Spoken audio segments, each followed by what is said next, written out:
Welcome to speed news. నేను వీణా. ఉగ్రవాదులకు రక్షణ మంత్రి రాజ్నాథ్ వార్నింగ్ ఇచ్చారు. ఇప్పటి వరకు చూసింది ట్రైలర్ మాత్రమేనని, అసలు సినిమా ముందుంది అని అన్నారు. ఆపరేషన్ సింధూర్ ఇంకా కొనసాగుతుందని అన్నారు. గుజరాత్ లోని బుస్ ఎయిర్ బేస్ లో పర్యటించిన రాజ్నాథ్ సింగ్ ప్రపంచానికి మన సత్తా ఏంటో చూపించామని అన్నారు. నయా భారత్ అంటే ఏమిటో ప్రపంచ దేశాలకు తెలిసి వచ్చిందని అన్నారు. విదేశాల నుంచి దిగుమతి చేసుకున్న ఆయుధాలపైనే భారత్ ఆధారపడలేదని, భారత్ తయారు చేసిన ఆయుధాల గురించి ప్రపంచానికి తెలిసిందని అన్నారు. పాక్ సర్కార్ ఉగ్రవాదులకు ఫండింగ్ ఇస్తోందని, మోస్ట్ వాంటెడ్ ఉగ్రవాది మసూద్ అజహర్ కు పాక్ 14 కోట్లు ఇచ్చిందని అన్నారు. ఐఎంఎఫ్ మరోసారి తన నిర్ణయాన్ని పునః పరిశీలించాలని అన్నారు. సరిహద్దు దాటకుండా ఉగ్రవాద శిబిరాలను ధ్వంసం చేశామని రక్షణ మంత్రి తెలిపారు.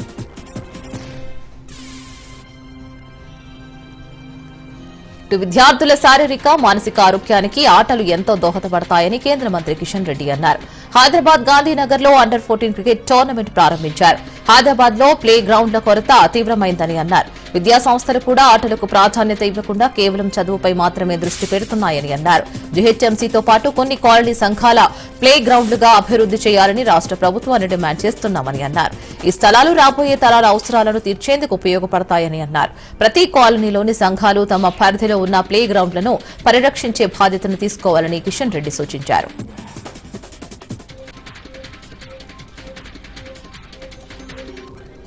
కరీంనగర్ జిల్లా చిగురుమామిడి మండలంలో సుందరగిరి శ్రీ వెంకటేశ్వర స్వామి బ్రహ్మోత్సవాలు ఘనంగా నిర్వహించారు. స్వామివారి రథోత్సవంలో మంత్రి పొన్నం ప్రభాకర్ పాల్గొన్నారు. తెలంగాణలోని అన్ని దేవాలయాల్లో ఎలాంటి ఇబ్బంది జరగకుండా నిత్య పూజలు జరిగేలా చర్యలు తీసుకుంటామని మంత్రి పొన్నం ప్రభాకర్ అన్నారు.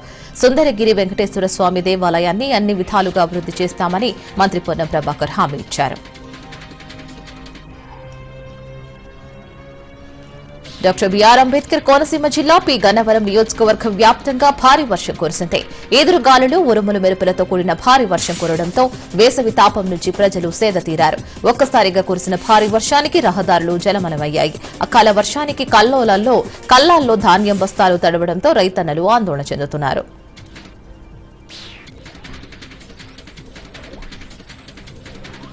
ఆంధ్ర ఊటీగా పేరుగాంచిన అరకులో ఒక్కసారిగా వాతావరణం మారింది. మండు వేసవిలో మంచు దుప్పట్లు కప్పుకుని శీతాకాలం వంటి అనుభూతి రావడంతో పర్యాటకులు సంబరపడుతున్నారు. బంగాళాఖాతాన్ని తాకిన రుతుపవనాల కారణంగా తెలుగు రాష్ట్రాల్లో వర్షాలు కురుస్తున్నాయి. అరకు ప్రాంతంలో గత 3 రోజులుగా మధ్యాహ్నం పూట వర్షం కురుస్తోంది. గత రాత్రి నుంచి ఒక్కసారిగా వాతావరణం మారిపోవడంతో ప్రకృతి ప్రేమికులు మరింత ఆనందపడేలా అరకు అందం మారిపోయింది.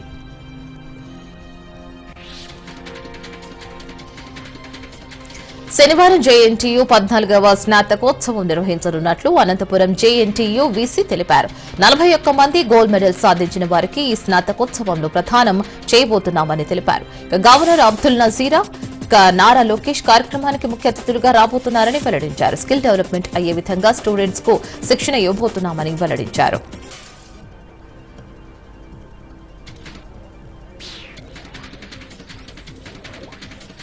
తిరుమలలోని అన్నమయ్య భవన్లో తిరుమల భద్రతపై ఉన్నత స్థాయి సమావేశం జరిగింది. ఈ సమావేశానికి పోలీస్ శాఖ, టీటీడీ, ఇతర భద్రతా విభాగాల ఉన్నతాధికారులు హాజరయ్యారు.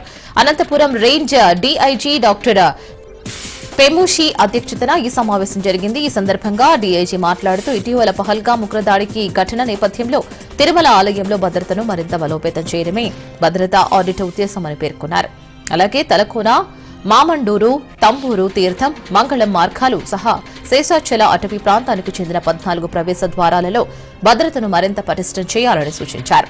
అంతకుముందు TTD incharge CVSO Tirupati urban SP Shri Harshavardhan Raju 2023 May నెలలో నిర్వహించిన భద్రతా ఆడిట్ సమీక్షలో చేసిన ప్రతిపాదనలు, అలాగే ఇటీవల ఏర్పడిన పరిస్థితుల ఆధారంగా చేపట్టాల్సిన మార్పులపై పవర్ పాయింట్ ప్రెజెంటేషన్ చేశారు.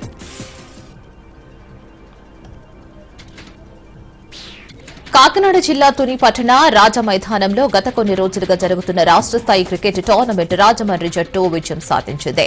విన్నర్ గా ₹1,00,000 ప్రైజ్ మనీ కైవసం చేసుకుంది. రెండో బహుమతి విశాఖపట్నం జట్టు రన్నర్ గా నిలిచింది. వారికి 50,000 ప్రైజ్ మనీ అందించారు. చివరి రోజు నువ్వా నేనా అనే విధంగా ఇరు జట్ల మధ్య పోటీ పడ్డాయి.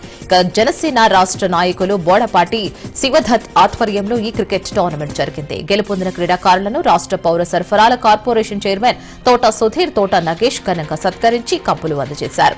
అనంతరం ఏపీడబ్ల్యూజే జిల్లా ప్రధాన కార్యదర్శిగా ఇటీవలే బాధ్యతలు తీసుకున్న దేవవరపు అర్జున్ను రాష్ట్ర పౌర సరఫరాల కార్పొరేషన్ చైర్మన్ తోట సుధీర్ ఘనంగా సత్కరించారు. అలాగే 10వ తరగతి 600కి 592 మార్కులు సాధించిన విద్యార్థిని ఘనంగా సత్కరించారు. విపత్తులు జరిగినప్పుడు చేపట్టాల్సిన చర్యలపై కాకినాడ కలెక్టరేట్లో మాక్ డ్రిల్ నిర్వహించారు. కలెక్టరేట్లో అగ్ని ప్రమాదాలు జరిగితే ఏ విధంగా వ్యవహరించాలి అనే అంశంపై అవగాహన కల్పించారు. ఈ మాక్ డ్రిల్లో ఫైర్, పోలీస్, ఎన్టీఆర్ఎఫ్ బృందాలు పాల్గొన్నాయి.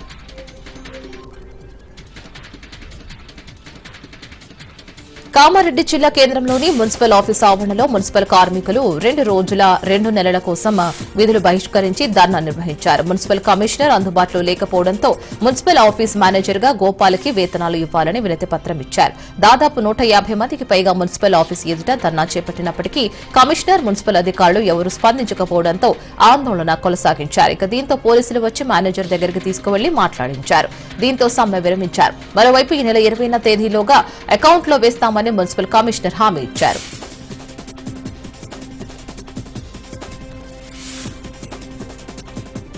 ICDS project Chillakallu CDPO Lakshmi Bhargavi ఆధ్వర్యంలో సూపర్వైజర్ ఉషారాణి సచివాలయం 1 గ్రామ పంచాయతీలో అవగాహన కార్యక్రమం నిర్వహించారు. 11 నుంచి 18 సంవత్సరాల బాలికలు రక్తహీనత బారిన పడకుండా తీసుకోవాల్సిన జాగ్రత్తల గురించి వివరించారు.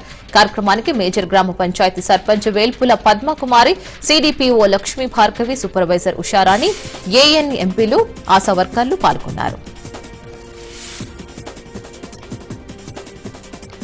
జయశంకర్ భూపాలపల్లి జిల్లా కాళేశ్వరంలో సరస్వతి పుష్కరాలు 2వ రోజు భక్తుల రద్దీ కొనసాగుతోంది. తెల్లవారుజాము నుంచి కాళేశ్వరం క్షేత్రానికి భక్తులు తరలివస్తున్నారు. త్రివేణి సంగమంలో భక్తుల పుణ్య స్నానాలు ఆచరించి గోదావరి మాతకు ప్రత్యేక పూజలు నిర్వహించారు. అనంతరం శ్రీ కాళేశ్వర ముక్తీశ్వర స్వామి ఆలయాన్ని దర్శించుకున్నారు. శ్రీ కాళేశ్వర ముక్తీశ్వర స్వామి ఆలయంలో స్వామి వారికి అభిషేకాలు, విశేష పూజలు నిర్వహించారు.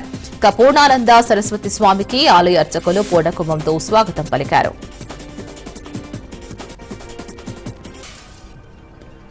మాజీ మంత్రి నిరంజన్ రెడ్డిపై విమర్శలు చేస్తే ఊరుకోమని బీఆర్ఎస్ నాయకులు హెచ్చరిస్తున్నారు. వనపర్తి జిల్లా కేంద్రంలోని మాజీ మంత్రి నిరంజన్ రెడ్డి నివాసంలో మీడియా సమావేశంలో బీఆర్ఎస్ పార్టీ జిల్లా అధ్యక్షుడు గట్టు యాదవ్ మాట్లాడుతూ స్థానిక ఎమ్మెల్యే విపక్షాలపై విమర్శలు మాని గత ఎన్నికల్లో ఇచ్చిన హామీల అమలుపై దృష్టి పెట్టాలని కోరారు. వనపర్తి పట్టణంలో దశాబ్దాల కల అయిన రోడ్ల విస్తరణకు అనుమతులను నిరంజన్ రెడ్డి సాధిస్తే 10% పనులు కూడా నేడు పూర్తి చేయలేకపోయారని విమర్శించారు.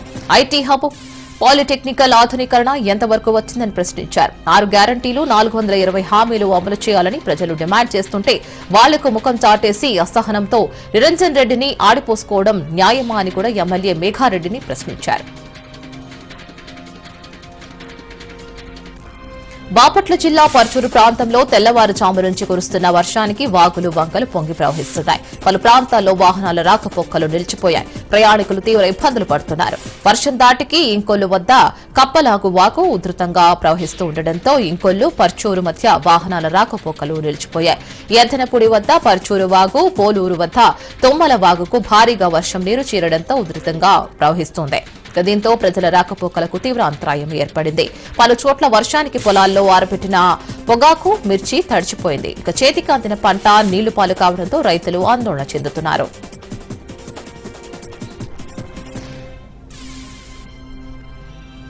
రంగారెడ్డి జిల్లా షాద్నగర్ పట్టణ కేంద్రంలో గత 2 రోజులుగా కురుస్తున్న అకాల వర్షంతో వరి ధాన్యం తడిసిపోయింది. కల్లాల్లో ఆరబెట్టుకోవడానికి సరైన స్థలం లేకపోవడంతో మార్కెట్ యార్డులకు తీసుకువచ్చితే అక్కడే ఆరబోసుకుంటున్నారు. ఇక అదే క్రమంలో వర్షాలు రైతులను నట్టేట ముంచేస్తున్నాయి. 6 కాలం శ్రమించి పండించిన ధాన్యం వర్షార్పణవుతోంది. అయినా తడిచిన ధాన్యానికి మద్దతు ధర ప్రకటించకుండా ప్రభుత్వం కాలయాపన చేస్తోంది. తడిచిన ధాన్యాన్ని చూడడానికి అటు అధికారులు కానీ ఇటు ప్రజాప్రతినిధులు కానీ రావడం లేదని, తమ గోడు పట్టించుకోవడం లేదని రైతులు లబోదిపోమంటున్నారు.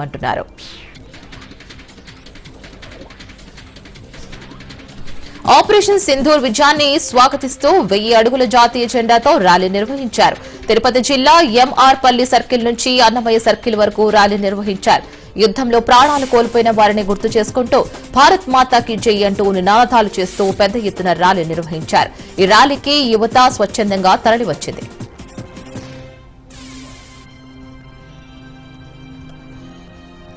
విశాఖలో మిస్సింగ్ కేసులు రోజు రోజుకు పెరుగుతున్నాయి. కేవలం 4 నెలల్లోనే 175 మంది మహిళలు అదృశ్యమయ్యారు.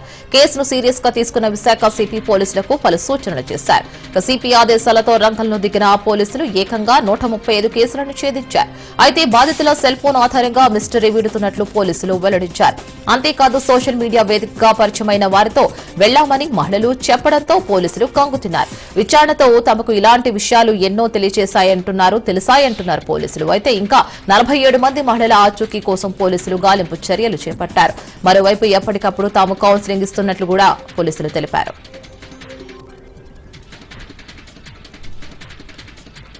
గ్రామాల్లో అమాయక ప్రజలను టార్గెట్ చేసి దుబాయ్లో ఉద్యోగాలంటూ ఎరవేసి లక్షల రూపాయలు దండుకుని నకిలీ వీసాలు అంటగడుతున్న ముఠా గుట్టును శంషాబాద్ ఎయిర్పోర్ట్ పోలీసులు గుట్టురట్టు చేశారు. పశ్చిమ గోదావరి జిల్లాకు చెందిన చిలుకూరు బాలాజీ సత్యనారాయణ, హైదరాబాద్ లో నివాసం ఉంటున్న అంజీ, కడప జిల్లాకు చెందిన సుంకం శివకుమార్ గోపాల ముఠాగా ఏర్పడి నిరక్షరాస్యులు అమాయకులను ఆసరాగా చేసుకుని కువైట్ లో ఉద్యోగాలంటూ డబ్బులు వసూలు చేస్తున్నారు. బాధితులకు విజిటింగ్ వీసాలు అందజేసి ముందుగా మస్కట్ పంపి అక్కడి నుంచి కువైట్ పంపుతున్నారు. మరి ఈ క్రమంలో పాస్పోర్టు వీసాలను ట్యాంపరింగ్ చేయడంతో పాటు POE సర్టిఫికేట్ లేకుండా విదేశాలకు పంపుతున్నారు. విజిటింగ్ వీసాలపై వెడుతున్న అమాయకులు పలు చోట్ల పట్టుబడుతూ మోసపోతున్నారు. విశ్వసనీయ సమాచారంతో నాంపల్లిలోని ఓ హోటల్లో ఉన్న నిందితుల్లోని చిలుకూరు బాలాజీ, శంకర శివకుమార్లను అరెస్ట్ చేశారు. మరో 3 పరారీలో ఉన్నారు. వీరి నుంచి ట్యాంపరింగ్ చేసిన 14 వీసాలు, 14 పాస్పోర్టులు, 16 మస్కట్ టికెట్లు, ఇతర సామగ్రిని స్వాధీనం చేసుకున్నట్లు ఏసీపీ శ్రీకాంత్ గౌడ్ వెల్లడించారు.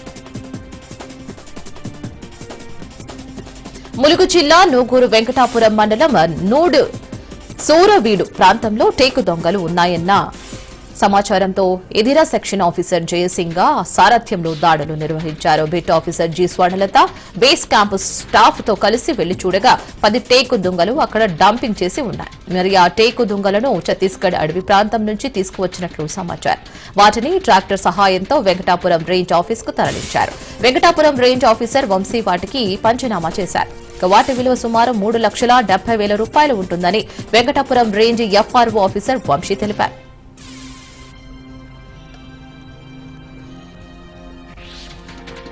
రాజన్న సిరిసిల్ల జిల్లా వేములవాడ పట్టణంలోని చెక్కపల్లి రోడ్డులో ఉదయం ఓ కారు ప్రమాదానికి గురైంది. జగిత్యాల నుంచి వేములవాడ వైపు వస్తున్న సమయంలో అదుపు తప్పడంతో కారు డ్రైనేజీ కాలువలోకి దూసుకు వెళ్లింది. అయితే అదృష్టవశాత్తు ప్రాణ నష్టం జరగలేదు. డ్రైవర్ కు కూడా ఎలాంటి గాయాలు కాకపోవడంతో స్థానికులు ఊపిరి పీల్చుకున్నారు. జేసీబీ సహాయంతో కారును వెలికితీశారు.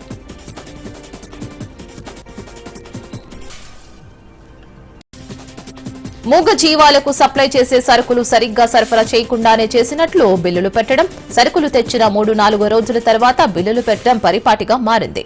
రాజన్న సిరిసిల్ల జిల్లా వేములవాడ శ్రీ రాజరాజేశ్వర స్వామి దేవస్థానం గోశాలలోని కోడలకు ప్రతిరోజు 2 ట్రిప్పుల జనుము, 10 క్వింటాళ్ల మొక్క, అలాగే 2 క్వింటాళ్ల పిల్ల పెసర్లు సరఫరా చేయాల్సి ఉంది. కానీ సదరు కాంట్రాక్టర్ మాత్రం ఇష్టం వచ్చిన రీతిలో తీసుకువచ్చిన వాటిని పడేసి వెళుతున్నాడు. అయితే ప్రతిరోజు తీసుకొచ్చిన సరుకులను చూడాల్సిన ఉద్యోగి చూడకపోవడంతో కాంట్రాక్టర్ ఆడింది ఆట పాడింది పాటగా సాగిపోతుంది. అంతేకాకుండా 4-5 రోజుల తర్వాత బిల్లులు పెట్టి డబ్బులు తీసుకువెళుతున్నాడు. దీనిపై గోశాల ఇన్ఛార్జిని వివరణ కోరగా తాను అధికారులతోనే మాట్లాడుకుంటానంటూ దాటవేశాడు. దీనిపై సమగ్ర విచారణ జరిపి బాధ్యులపై చర్యలు తీసుకోవాల్సిందిగా కోరుతున్నారు. నిజామాబాద్ జిల్లా బాన్సువాడ పట్టణంలోని పంచాయతీరాజ్ కార్యాలయంలో విధులు నిర్వహిస్తున్న ఉద్యోగులు ఉదయం 10 గంటలకు వచ్చే ఉద్యోగులు 12 గంటలైనా రాకపోవడంపై విమర్శలు వ్యక్తమవుతున్నాయి. ఇష్టానుసారంగా విధులు నిర్వహిస్తున్నారు అనే ఆరోపణలు వస్తున్నాయి. వేలాది రూపాయల జీతాలు తీసుకుంటూ నామమాత్రంగా విధులు నిర్వహిస్తున్నారు అనే ఆరోపణలు ఉన్నాయి. అధికారులు సమయానికి రాకపోవడంతో కార్యాలయానికి వచ్చే వారికి తీవ్ర ఇబ్బందులు ఎదురవుతున్నాయి. సమయపాలన పాటించకుండా చర్యలు లేకపోవడం గమనార్హం. ఉన్నతాధికారులు వెంటనే స్పందించి చర్యలు చేపట్టాలని ప్రజలు కోరుతున్నారు. ప్రకాశం జిల్లా సింగరాయకొండ మండలంలోని సచివాలయం వ్యవస్థను అధికారులు నీరుగారుస్తున్నారు. సింగరాయకొండ సచివాలయం 2-3 కార్యాలయాల్లో అధికారులు ఉదయం 11 గంటలైన కార్యాలయానికి రాకపోవడంతో ప్రజలు అసహనం వ్యక్తం చేస్తున్నారు. రేషన్ కార్డులలో చేర్పులు మార్పులు ఉండడంతో సచివాలయానికి చేరుకున్న ప్రజలకు నిరాశ ఎదురైంది. ఇక్కడ అధికారులు టైంకి రాకపోగా ఒకరి మీద ఒకరు పొంతనలేని సమాధానం చెప్పడంతో సచివాలయ వ్యవస్థపై ప్రజలు అసహనం వ్యక్తం చేస్తున్నారు. ఇకనైనా ఉన్నతాధికారులు స్పందించి వారిపై చర్యలు తీసుకోవాలని ప్రజలు కోరుకుంటున్నారు.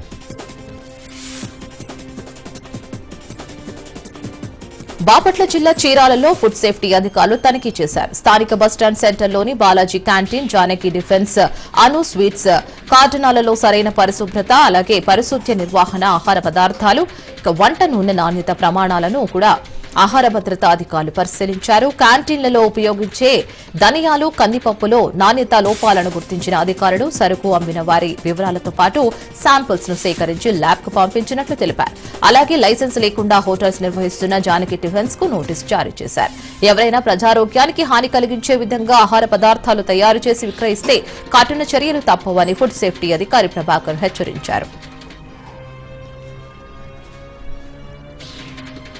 నిర్మల్ జిల్లా బైంసా మండలం మాటేగాం గ్రామంలోని ప్రభుత్వ కొనుగోలు కేంద్రంలో మహారాష్ట్ర నుంచి ఓ లారీలో అక్రమంగా జొన్నల లోడు రాగా అనుమానించిన రైతులు అడ్డుకున్నారు.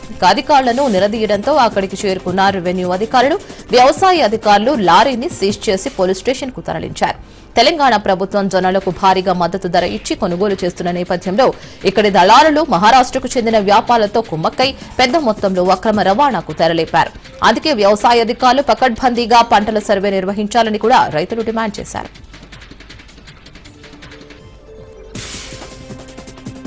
జగిత్యాల జిల్లా ధర్మపురి మండలం దోనూరు ప్రభుత్వ పాఠశాలలో పనిచేస్తున్న ప్రభుత్వ ఉపాధ్యాయుడు గడిపెల్లి మహేష్ మండల విద్యాధికారి సీతాలక్ష్మిపై దాడి చేయగా ఎంఈఓకు స్వల్ప గాయాలయ్యాయి. దీంతో ఎంఈఓ స్థానిక పోలీస్ స్టేషన్లో ఫిర్యాదు చేశారు.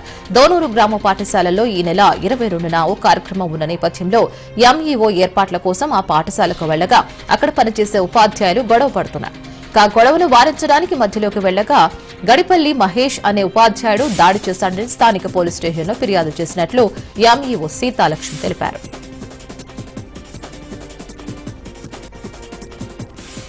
మహిళను అతి కిరాతకంగా 23 కత్తిపోట్లు పొడిచి హత్య చేసి పరారైన నేరస్తుని అరెస్ట్ చేసినట్లు ఏసీపీ తిలక్ తెలిపారు.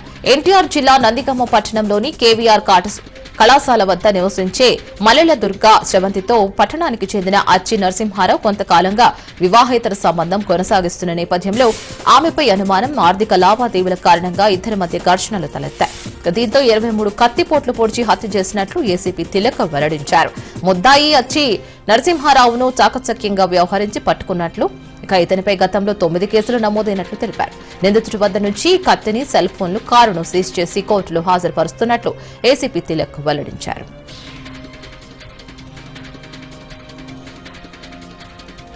రోడ్డు పక్కన చెట్లను ఎవరైనా ఇష్టారాజ్యంగా నరికితే ఉపేక్షించేది లేదని అవనిగడ్డ ఎమ్మెల్యే మండలి బుద్ధప్రసాద్ స్పష్టం చేశారు. చల్లపల్లి, మోపుదేవి మండలాల పరిధిలోని పేద కళ్లేపల్లి రోడ్డులో చెట్ల నరికివేసిన తీరును ఎమ్మెల్యే పరిశీలించారు. స్వచ్ఛ చల్లపల్లి కార్యకర్తలు శ్రమతో పెంచిన చెట్లను నరికితే సహించేది లేదని అన్నారు. ఇష్టారాజ్యంగా చెట్లు నరికిన వారిపై చర్యలు తీసుకుంటామని అన్నారు. చెట్లు నరికింది ఎంతటి వారినైనా సహించకుండా వాల్టర్ చట్టం అమలు చేయాలని ఎమ్మెల్యే స్పష్టం చేశారు.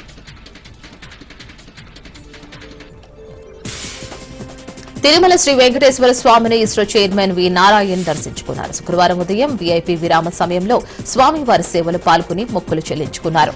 18వ తేదీ PSLV-C-61 రాకెట్ ద్వారా భూమి పరిశీలన శాటిలైట్ ను గగనతలంలోకి పంపనున్నారు. రాకెట్ల ప్రయోగం విజయవంతం కావాలి అనే ప్రత్యేక పూజలు నిర్వహించారు. దర్శనం అనంతరం రంగనాయకుల మండపంలో రాకెట్ నమూనాలకు ఇస్రో చైర్మన్ నారాయణ్ కు వేద పండితులు వేదాశీర్వచనం అందించారు. అనంతరం ఇస్రో చైర్మన్ వి నారాయణ్ మీడియాతో మాట్లాడుతూ 18వ తేదీ 101 ప్రయోగాన్ని శ్రీహరికోటలో గగనతలంలోకి ప్రవేశపెట్టనున్నట్లు తెలిపారు. PSLV-C-61 భూమి పరిశీలన శాటిలైట్ ను గగనతలంలోకి తీసుకువెళ్తుందని తెలిపారు. దీంతో 62 ఏళ్లలో 63 PSLV-లను ఇస్రో లాంచ్ చేయబోతున్నట్లు తెలియజేశారు.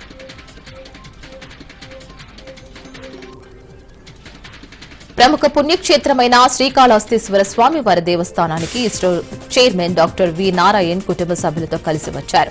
శ్రీకాళహస్తీశ్వర స్వామి వారి దేవస్థానం అధికారులు స్వాగతం పలికి శ్రీ జ్ఞాన వసునాంబ సమేత శ్రీకాళహస్తీశ్వర స్వామి వారి ప్రత్యేక దర్శనం చేయించారు. శ్రీ మృత్యుంజయ లింగం వద్ద ఆలయ వేద పండితులచే ప్రత్యేక వేద ఆశీర్వచనం, తీర్థ ప్రసాదాలు అందించారు. కాకినాడ కలెక్టరేట్ వద్ద ఏపీ ఎంసీఏ ఉద్యోగుల వినూత్నంగా నిరసన తెలిపారు. 19వ రోజు మోకాళ్లపై నిల్చొని ఎంసీఏ ఉద్యోగులు ఆందోళనకు దిగారు. ఆయుష్మాన్ భారత్ నిబంధనల ప్రకారం 6 ఏళ్లు పూర్తి చేసుకున్న CHOలను రెగ్యులరైజ్ చేయాలని డిమాండ్ చేశారు. NHM ఉద్యోగులతో సమానంగా 23% వేతన సవరణ జరగాలని అన్నారు. పని ఆధారిత ప్రోత్సాహాలను క్రమబద్దీకరించాలని కూడా ఉద్యోగులు కోరారు. హైదరాబాద్ ఘాట్ కేసరిలో ప్రేమ పేరుతో మైనర్లు ట్రాప్ చేశారు. సోషల్ మీడియా వేదికగా మైనర్ కు వలవేశాడు యువకుడు. అవినాష్ అనే యువకుడు యువతితో ప్రేమాయణం సాగించాడు. ఇద్దరు సన్నిహితంగా దిగిన ఫోటోలతో బెదిరింపులకు పాల్పడ్డాడు. దీంతో ఆ యువతి ఆత్మహత్య యత్నానికి పాల్పడింది.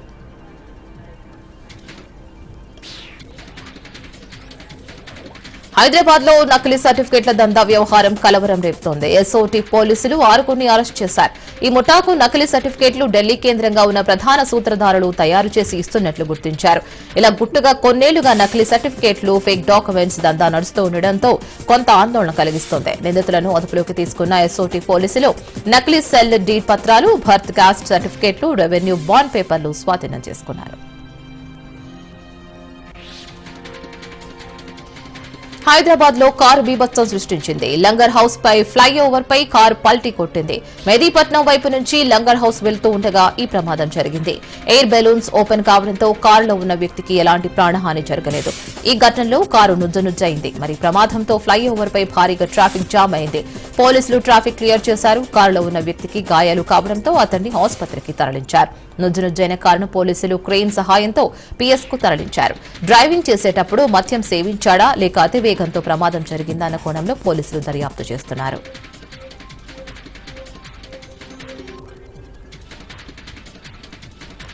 తెలంగాణ మంత్రివర్గ విస్తరణపై ఏలేటి మహేశ్వర్ రెడ్డి హాట్ కామెంట్స్ చేశారు. మంత్రివర్గ విస్తరణను అడ్డుకుంటున్న సూత్రధారి, కుట్రదారుడు రేవంత్ రెడ్డి అంటూ ఆరోపణలు చేశారు. రాష్ట్రం దివాలా తీసిందని సీఎం ప్రకటించినా బట్టి ఎందుకు స్పందించడం లేదని అన్నారు.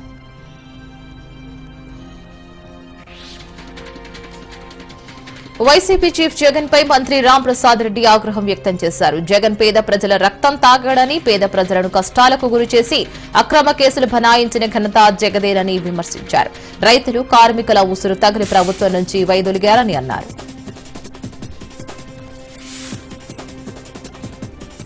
భద్రాద్రి జిల్లా ఇల్లందు పట్టణంలోని 18వ డివిజన్లో ఉన్న ధోబీ ఘాట్ కబ్జాకు గురవుతోంది. గత ప్రభుత్వంలో చేపట్టిన ధోబీ ఘాట్ నిర్మాణ పనులు మధ్యలో నిలిచిపోయాయి. ధోబీ ఘాట్ పనులు నిలిచిపోవడంతో సమీపంలో ఉన్న కబ్జాకు యత్నిస్తున్నారు. గత పాలనలో రజకుల కోసం ధోబీ ఘాట్ నిర్మాణం పనులు చేపట్టారు. పనులు పూర్తి చేయకపోవడంతో రజకులు ఇబ్బంది పడుతున్నారు. ధోబీ ఘాట్ సమీపంలో ఉన్న భూములపై కొందరు అక్రమార్కులు కన్నువేశారు. అక్రమార్కులపై తక్షణమే చర్యలు తీసుకోవాలని స్థానికులు డిమాండ్ చేస్తున్నారు. ఇటు శ్రీవారి దర్శనంలో నకిలీ టికెట్లు కలకలం రేపాయి. కర్ణాటక నుంచి తిరుమలకు చేరిన 35 మంది భక్తులు నకిలీ టికెట్లతో వచ్చారు. స్వామివారి దర్శనానికి వెళ్లే క్రమంలో టీటీడీ సిబ్బంది గుర్తించి భక్తులను అడ్డుకున్నారు. శ్రీవారి దర్శనం ఒరిజినల్ టికెట్లు అవి కావని చెప్పడంతో భక్తులు కంగుతిన్నారు. బెంగళూరుకి చెందిన వర్ష ట్రావెల్స్ ప్రతి భక్తుడి వద్ద 3,350 వసూలు చేసి తిరుపతికి తీసుకువచ్చింది. దర్శనం కూడా అదే నగదులో కల్పిస్తామని నమ్మబలికి స్వామివారి ఫోటోతో ఫేక్ టికెట్లు జారీ చేసింది. తీరా స్వామివారి దర్శనానికి వెళ్లే క్రమంలో టీటీడీ ఉద్యోగులు గుర్తించడంతో వర్ష ట్రావెల్స్ నిర్వాకం వెలుగులోకి వచ్చింది. దీంతో వర్ష ట్రావెల్స్ బెంగళూరుపై చర్యలు తీసుకోవాలని బాధితులు డిమాండ్ చేస్తున్నారు.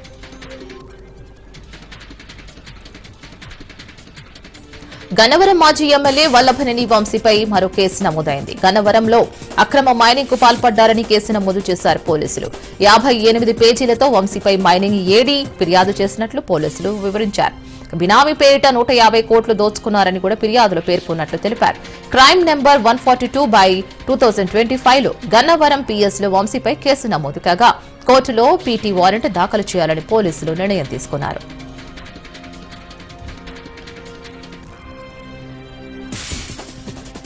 ఏపీ మద్యం కేసులో సుప్రీంకోర్టు కీలక ఉత్తర్వులు జారీ చేసింది. కృష్ణమోహన్ రెడ్డి, ధనుంజయ రెడ్డికి ముందస్తు బెయిల్ ఇచ్చేందుకు నిరాకరించింది. అంతేకాదు ఇద్దరు దాఖలు చేసిన బెయిల్ పిటిషన్లు సుప్రీంకోర్టు కొట్టివేసింది. ప్రస్తుతం ఇరువురు కస్టడీ విచారణ 3 రోజులు కొనసాగుతుంది. ధనుంజయ రెడ్డి, కృష్ణమోహన్ రెడ్డిపై సిట్ అధికారులు ప్రశ్నల వర్షం కురిపించారు.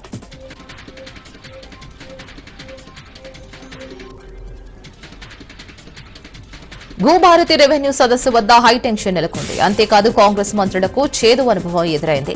నిర్మల్ జిల్లా కుంటాల మండల కేంద్రంలో మంత్రులు పొంగులేటి శ్రీనివాసరెడ్డి సీతక్కను బీఆర్ఎస్ శ్రేణులు అడ్డుకున్నారు. గోబ్యాక్ అంటూ పెద్ద ఎత్తున నినాదాలు చేశారు. దీంతో కొద్దిసేపు అక్కడ ఉద్రిక్తత వాతావరణం నెలకొంది. మంత్రులను అడ్డుకునేందుకు యత్నించిన బీఆర్ఎస్ శ్రేణుల్ని పోలీసులు అరెస్ట్ చేశారు. మరోవైపు ఎన్నికల సమయంలో ఇచ్చిన హామీలను నెరవేర్చాలంటూ బీఆర్ఎస్ శ్రేణులు డిమాండ్ చేశారు.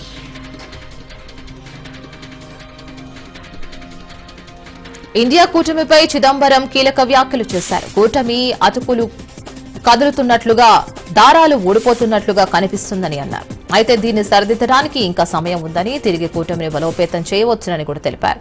భాగస్వామి పక్షాల మధ్య సరైన సంయమనం లేదని అన్నారు చిదంబరం. కీలకమైన సమావేశాలు జరగడం లేదని కూడా అన్నారు.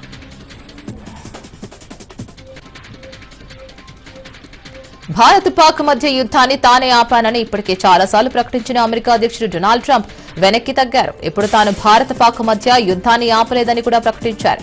కేవలం తాను కాల్పుల విరమణకు 2 దేశాలను ఒప్పించారని తెలిపారు. యుద్ధం వద్దు, వ్యాపారం చేద్దామంటూ తాను చేసిన ప్రతిపాదనను భారత్ పాక్ అంగీకరించాయని ట్రంప్ వివరించారు. కాగా భారత్ పాక్ యుద్ధంపై 3వ దేశం జోక్యం అవసరం లేదని భారత్ ఇప్పటికే కౌంటర్ ఇచ్చింది.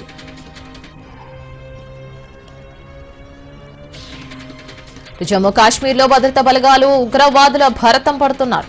2 రోజుల్లో 6 ఉగ్రవాదులు హతమయ్యారు. ఉగ్రవాదుల కోసం భద్రతా బలగాలు వేటు కొనసాగుతుంది. నిన్న 3 టెర్రరిస్టులను మట్టుబెట్టిన బలగాలు ఉగ్రవాదుల ఏరువేత్తలో అత్యాధునిక టెక్నాలజీని వినియోగిస్తున్నారు. కాశ్మీర్లో ఇంకా అనేక మంది ఉగ్రవాదులు నక్కి ఉన్నట్లు తెలుస్తోంది.